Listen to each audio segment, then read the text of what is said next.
How to get in Brawl Stars Legendary Star Drop.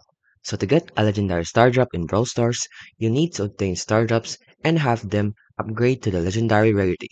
So to do this, first you need to obtain it from your daily wins, where you can win your first, fourth, and eighth game of the day to earn Star Drops after reaching 50 trophies.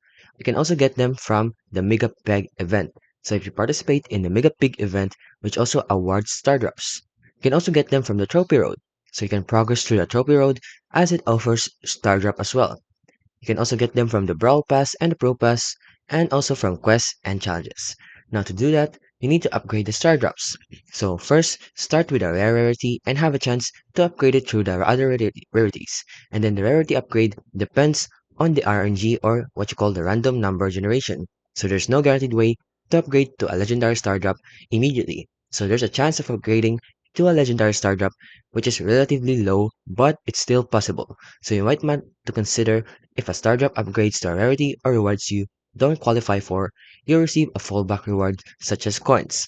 You can also get them from community events like the 100 Star Drops event, where they can offer a large number of Star Drops as rewards for reaching certain milestones. So you just gotta be patient if you want to get a legendary Star Drop, and that's how you can basically get the legendary Star Drop in Brawl Stars.